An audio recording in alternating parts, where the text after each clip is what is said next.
Howdy guys, how's it going? So we're out here on a beautiful but abnormally cold spring day.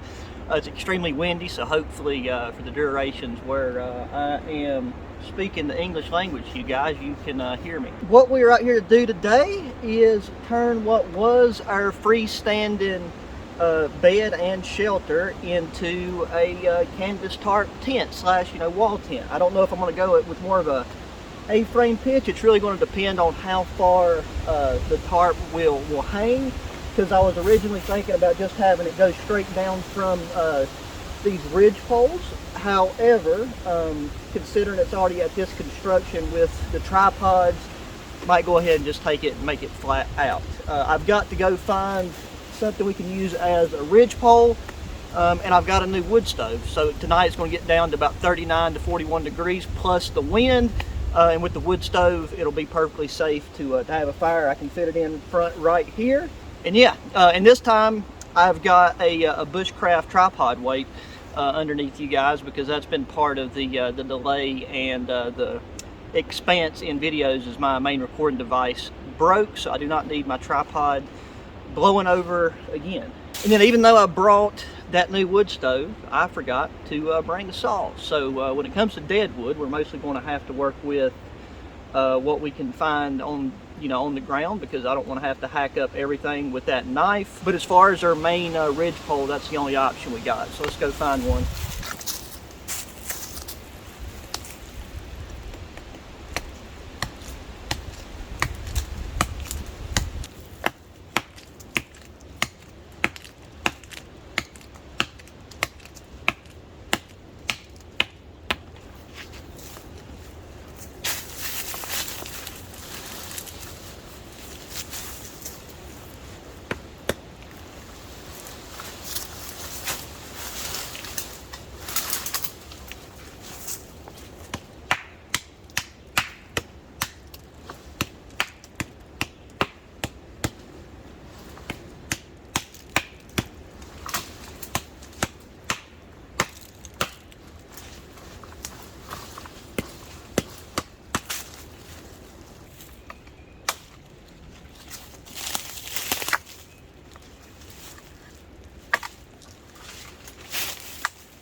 This pole was almost not long enough.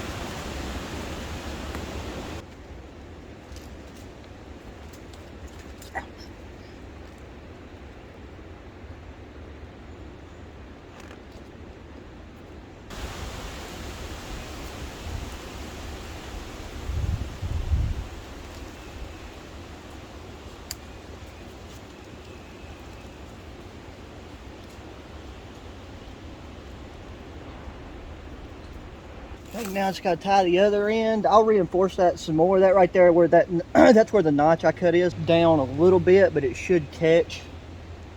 But if anything, I'll figure out a way to pull that further. So I took and just tied that side with jute twine, since it is able to support itself already just on that tripod. So all we got left to do now is just see if this can handle the weight of this canvas tarp without slipping. The wind might actually be helping me for once.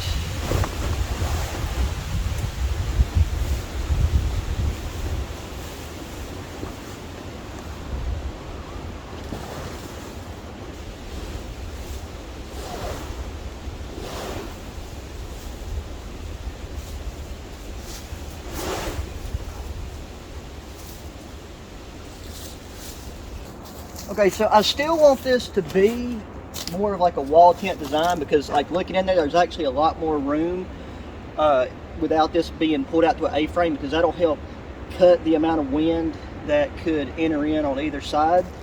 These grommet points line up perfect right there, and I can stake these out pretty much where they are, and that will give us what we need.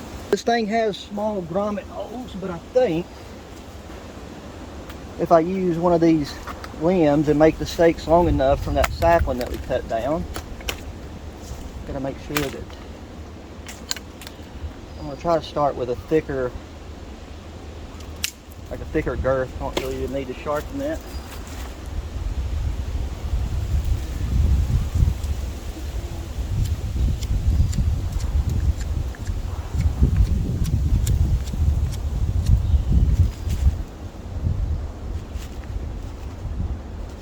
This canvas isn't going to go anywhere anyways, and these grommets actually line up side ridge poles, so we could even tie that off if we needed to, but I don't think that's going to be necessary.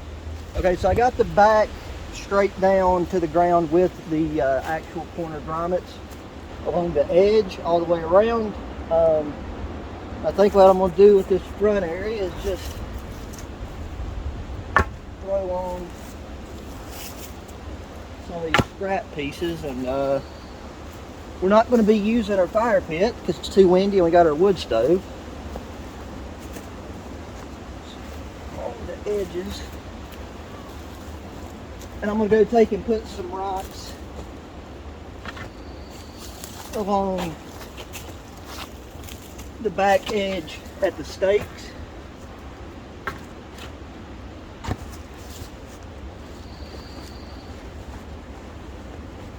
Roll that up.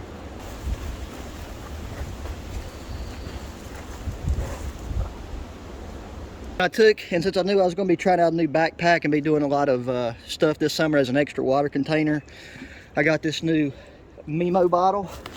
It's one of like the only flat water bottles that I've been able to find.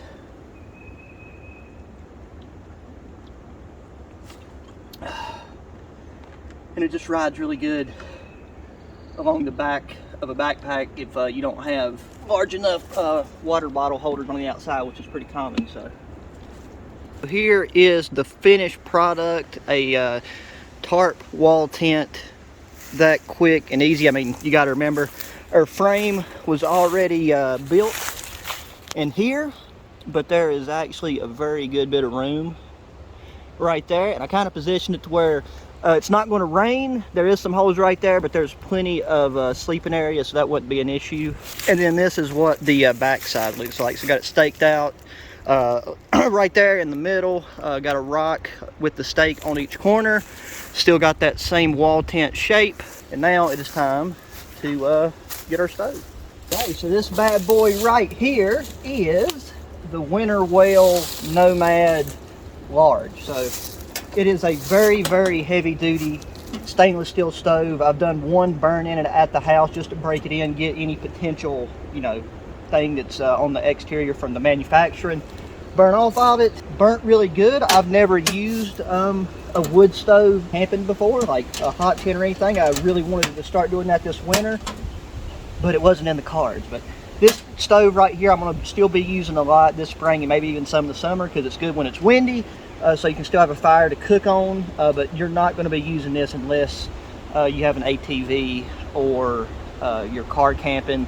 Maybe some people that are brave would like put it in a canoe or something, but very solid. It rode good, but I know next time I might have to stuff some material in between the pipes because it rattled a lot. The door stayed on very good.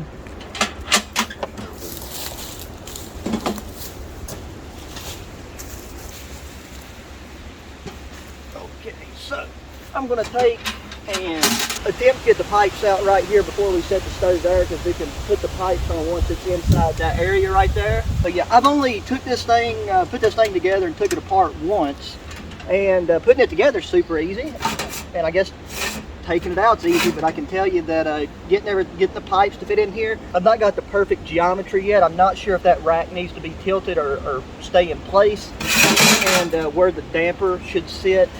The damper pipe should fit in here, so I did struggle putting it back inside of itself. So we'll go ahead and lay the rack flat right there. And where these pipes are you know, so solid and so heavy, and the stove is so grounded, I'm not really worried at all about, you know, having to secure the pipe with wire or anything because of the wind. The wind is supposed to get up to 30 miles an hour, but I don't think we'll have any problems. Put that back. Then it's got these fold out legs. That way it can sit off the ground.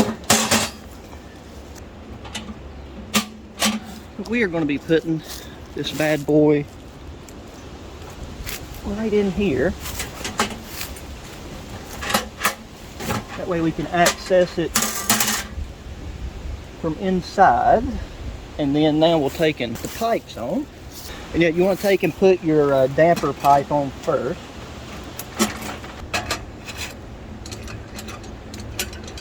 Okay, so now even though this is green, I don't want the pipe touching it. It's fine if it's close to it.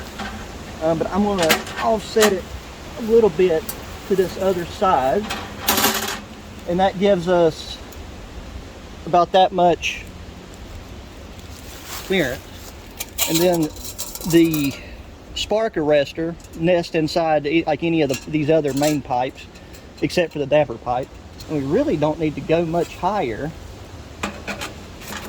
than that, because that'll keep it low. That's super stable. And yet, so now the only thing left to do is put the star on top of the Christmas tree. And our spark arrestor is set and good to go. So that should keep pretty much all the embers and stuff from going where we don't want them to go. So since it has been a week and a half, 2 weeks since my last video, I've obviously acquired a decent bit of new gear, and this is a backpack that's made from hemp. And hemp is a plant that, you know, it's very interesting. It's been stigmatized over the years.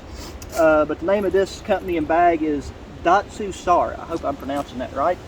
But aside from that and the water bottle, I had a new fire kit. It's a very large fire kit, and it is made by Tarp Survival, same company that makes those really nice emergency space blankets that I've been using. And like whenever I seen the price of this kit, at first I thought that it was like really overpriced, because like the pictures to me doesn't show the actual size and like quality of the items. That's just a personal opinion of mine. But you get this like wax canvas oilcloth type bag. And then this is also a fire tender that they, this is like separate from the actual kit, but we'll use one of those to start the fire. But then inside you got this really nice tin. I think it would be a good idea for them to sell these just by themselves, because this would make a great survival kit tin, because you could easily cook a meal, warm a meal in this if you needed to. They give you like some fat wood right there in, you know, sawdust form. Then hopefully my shadow's not messing that up too much. Then you got sticks of fat wood. You got one of the thickest ferro rods that I've seen to date. I like the fact that the striker is separate and not with the rod, because most of the time I just cut the strikers off.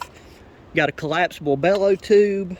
Got a magnifying glass, Fresno lens, char cloth, and then those right there are, I think, is it Choctaw? It's like the large versions of that tinder, and what it is just, you know, wax impregnated jute twine. Those are individually wrapped, which gives it that much more waterproofness. So I thought that's something a lot of you guys that are into gear and kits would be really down to see, and we're going to use this and those. So I will have to pack this back up in a minute. Yeah, so like these little Choctaw tabs look like that. So I got a bit of wood here to start with, and then where we've cut so many of these poplar trees around here making the tripod and stuff a while back, there's a lot of just dead or dried out poplar bark on the ground. This really help things take off a lot quicker, I hope. Here's the ash scraper slash fire poker that comes with the stove. Twist these against the grain, fluff them up. And then after you get them like kind of twisted apart, I like to just really rub them hard. You know, you wouldn't want to do that if your hands was wet, but then that just makes all the fibers go different directions and open up, and then you got more surface area.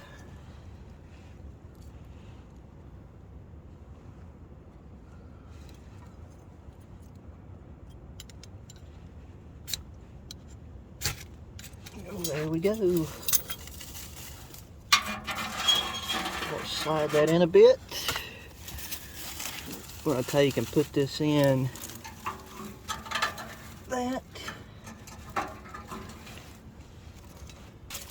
So as long as you break them bad boys up, you will have no issue using them with a ferro rod, that's for sure.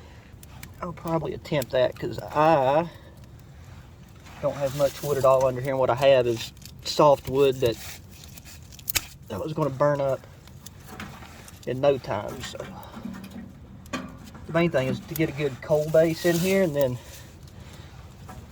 we can work with that, how that does. If some of these might be a little bit too long, that's the other thing, is where I'm not familiar with this stove enough yet.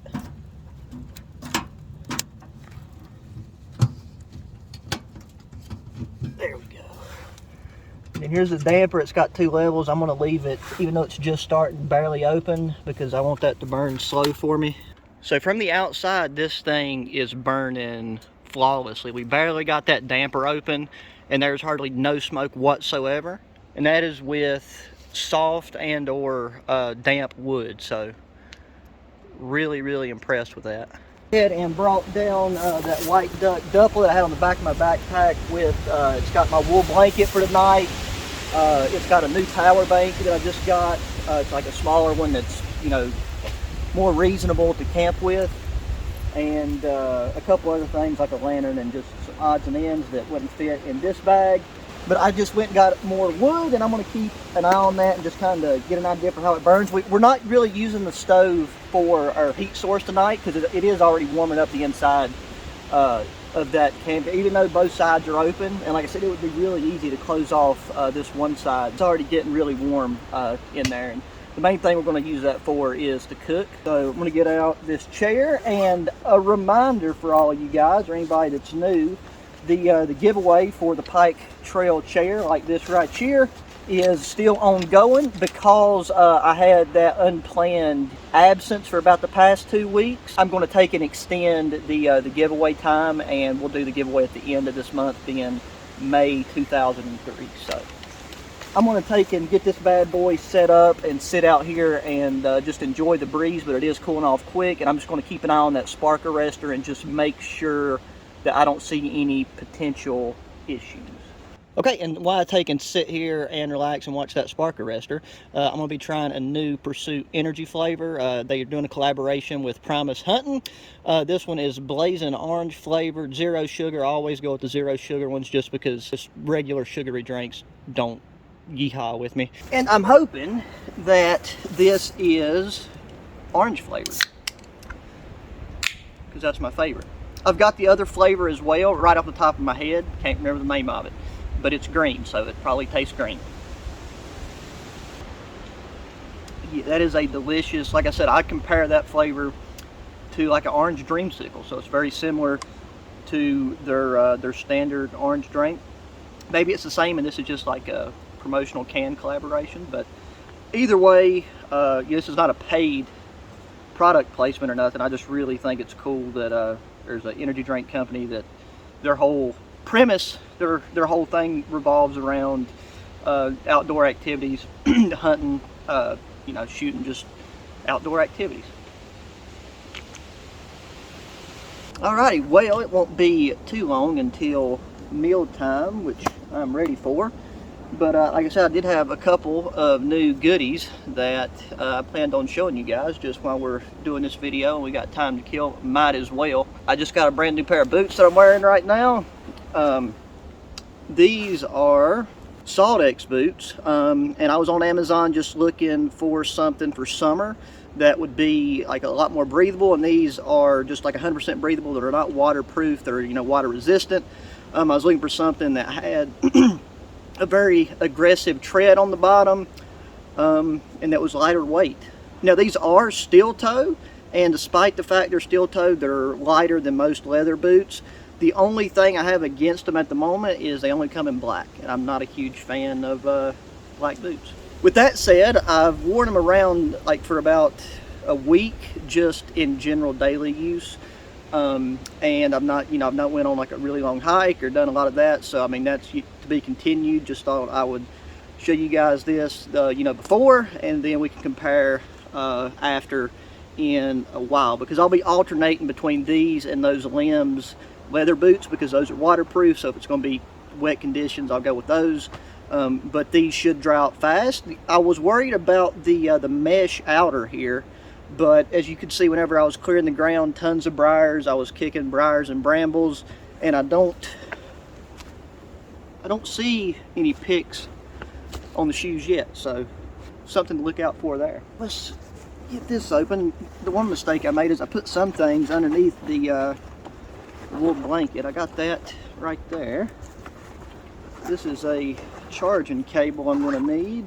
There is the new power station, and here's the thing that I need to charge, because I haven't charged it.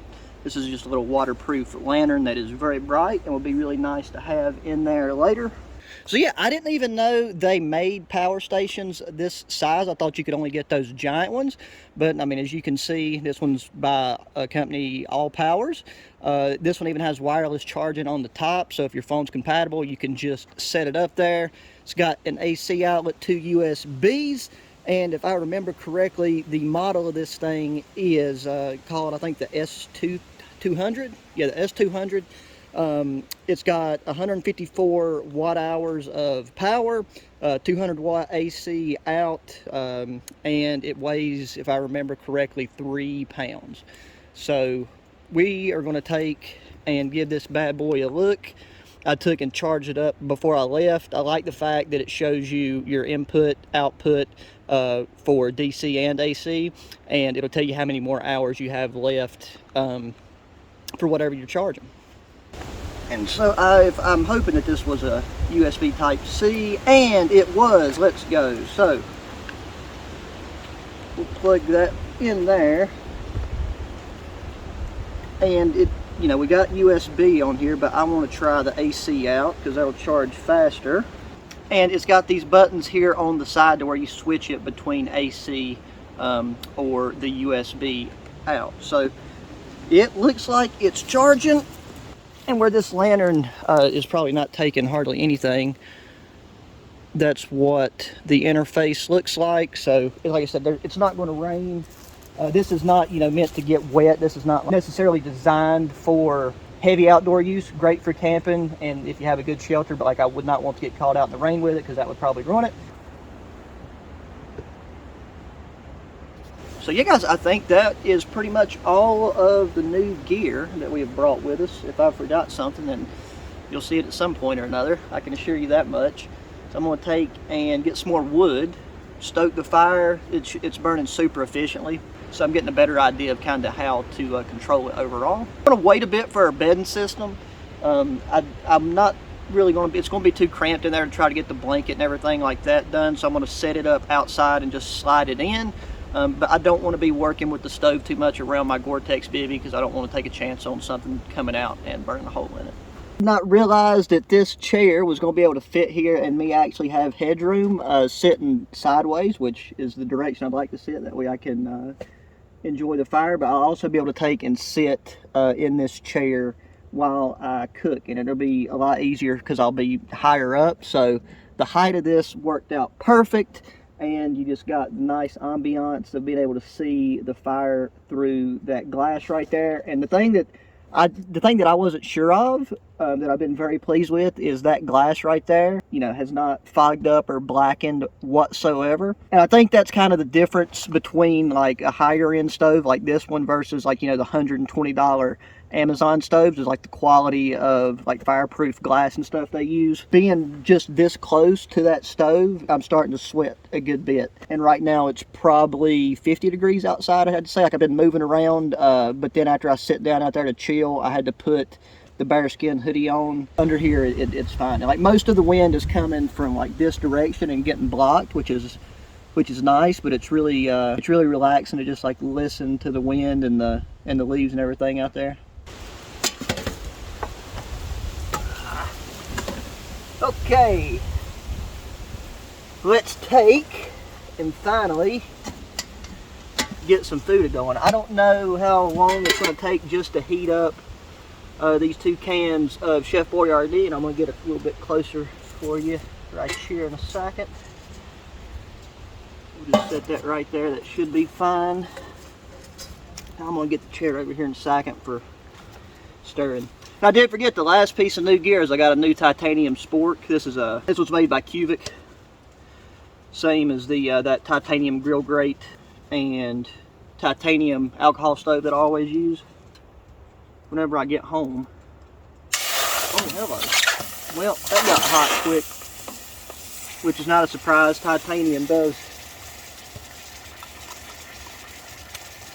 But I guess it's better I leave my chair where it's at.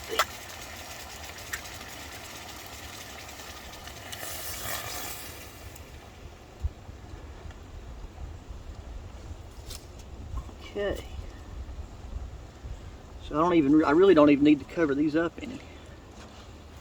It is toasty. And we're on a bit of a slope. A lot of it should still heat pretty evenly, but I'm going to keep everything kind of down here in the sauce. There we go. That's a lot better on the old knees. Alright, that should be good. Put that on there.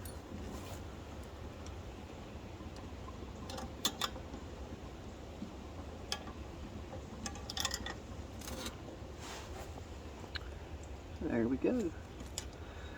So I will back our chair up to where it should be. Right, Beautimus. Y'all get a side profile shot. I don't know if y'all can still see the stove, but it's, you know, it's dying down a bit. It's got a nice glow to it. I've got more wood. I really don't know if I want to keep it going, because I do want it to die down a bit more before I go to sleep, because it just is putting out so much heat. Like after moving from, you know, being there cooking and then going back outside, it's just a world of difference. So we're going to set that in front of us. It is nice and hot. Try something here. No clue if this will work. It's probably a very dumb idea.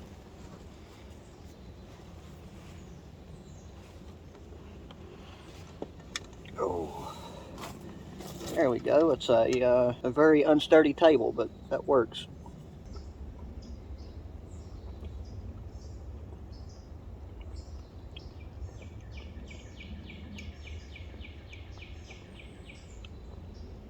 I mean, it tastes like Chef Boyardee ravioli. As soon as I do, we will take and get the bed and stuff situated, because I put my gloves on and put up the last few bits of anything that would get in the way, like any intrusions. And I might actually, like if that's going to smolder for too long, I might sleep with my head on this end, just because that thing's radiating too much heat. And if anything, my feet's the only thing that ever gets cold.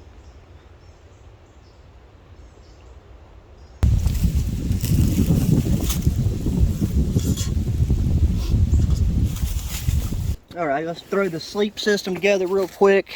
I've got a really nice self-inflating sleeping pad. I've used it, I think, 1 or 2 times before in videos. Then the tried and true Gore-Tex bivy that has been sprayed with permethrin. So I don't see anything right here that should hurt this pad. But it seems like this thing has like a really thick material to it. And this one does have foam in it as well.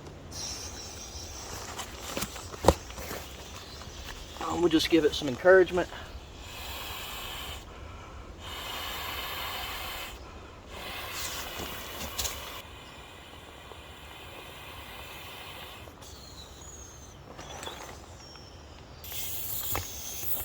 Alrighty, that should be good. Slide that in there.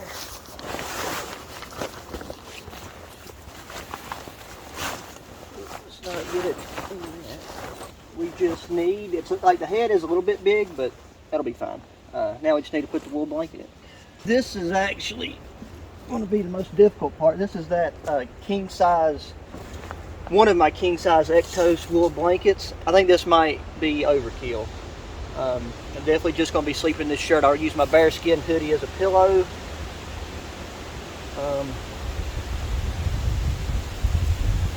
But it is chilly out here. I mean, it's just kind of hard to judge with that stove in there.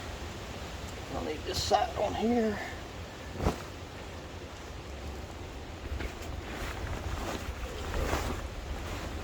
Just, I guess, stuff the foot box a lot that we can open that up and be good to go. Okay, well that wasn't as difficult as I thought it would be.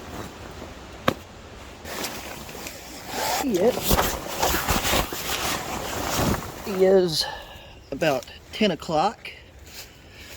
I did take and put a few more things, small things in the wood stove for it to kick up a little bit more heat. It is chilly, but I'm gonna sleep for sure with my head at this end.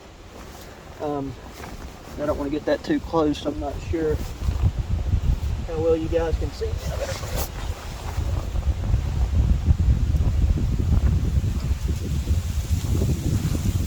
Just close that damper a bit, but I'm definitely tired. I got up early.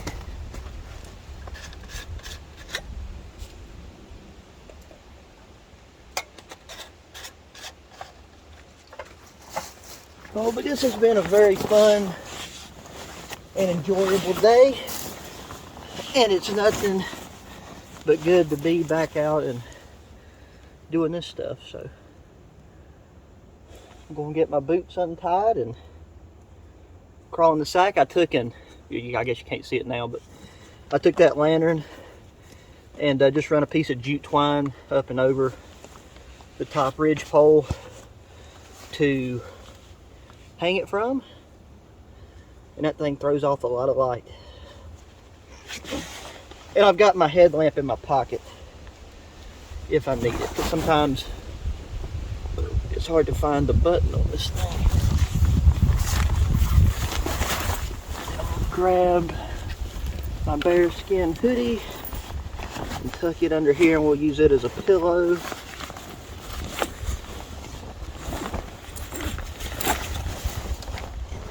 To crawl up in this bad boy and get it warmed up, and just get like one layer. Oh, that's the wrong direction. One layer of the wool blanket on me. Make sure I put these over here so they don't get got. So yeah, with all that said, I will see you guys in the morning.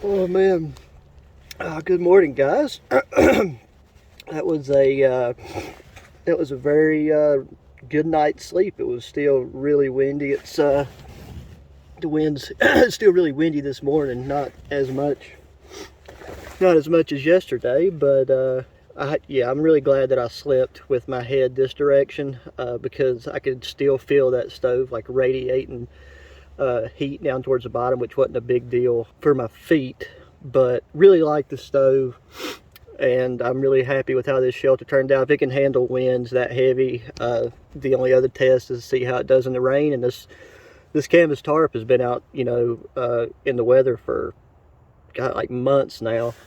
But there's no holes or anything over like the main the two parts that'll shed water. Yeah, guys, that's going to do it for this one. As always, I really appreciate taking time to watch the video. Please make sure you hit that subscribe button, hit that thumbs up button. Please share the video on the channel with friends, family, anybody that enjoys outdoor activities or gear, anything in that nature. And don't forget, if you're interested in any of the gear, check the links down in the description. Everything that is available, I'll link to it. And don't forget to check out my other YouTube channels. I've got a gaming channel and a shooting channel. So that's going to do it for this one, guys. So until the next one, adios.